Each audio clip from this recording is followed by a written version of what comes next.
గజం భూమి 13,500 రూపాయలతో 151 గజాల భూమి 20 లక్షలు మాత్రమే.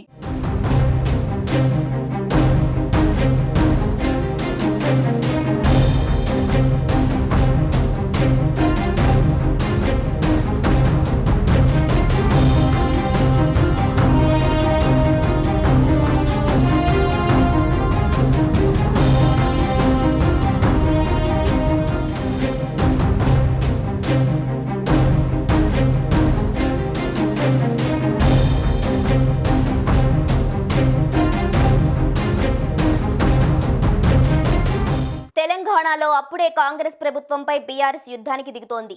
ఇచ్చిన హామీలు అమలు చేయాలంటూ బీఆర్ఎస్ నేతలు పట్టుబడుతున్నారు.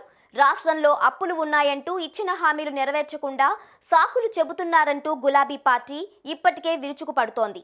తాజాగా BRS working president MLA KTR Revanth సర్కార్పై విమర్శలు గుప్పించారు. తెలంగాణలో 6 గ్యారంటీల హామీతో అధికారంలోకి వచ్చిన కాంగ్రెస్ పార్టీ ఎట్టి పరిస్థితుల్లో అన్ని హామీలను నెరవేరుస్తామని ధీమా వ్యక్తం చేస్తోంది. మరోవైపు ఇలాంటి హామీలతోనే కర్ణాటక కాంగ్రెస్ ప్రభుత్వం అధికారంలోకి వచ్చింది.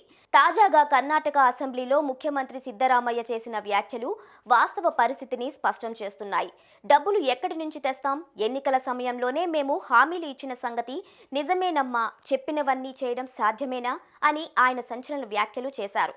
దీనిపై బీఆర్ఎస్ వర్కింగ్ ప్రెసిడెంట్ మాజీ మంత్రి కేటీఆర్ ఎక్స్ వేదికగా స్పందిస్తూ ఎన్నికల్లో ప్రజలను సక్సెస్ఫుల్ గా మభ్యపెట్టి అధికారంలోకి వచ్చారని, తెలంగాణ భవిష్యత్తు కూడా ఇదేనా అని ప్రశ్నించారు. భారీ ప్రకటనలు చేసే ముందు మీరు కనీస అధ్యయనం, ప్లానింగ్ చేయాల్సిన అవసరం లేదా అని విమర్శించారు.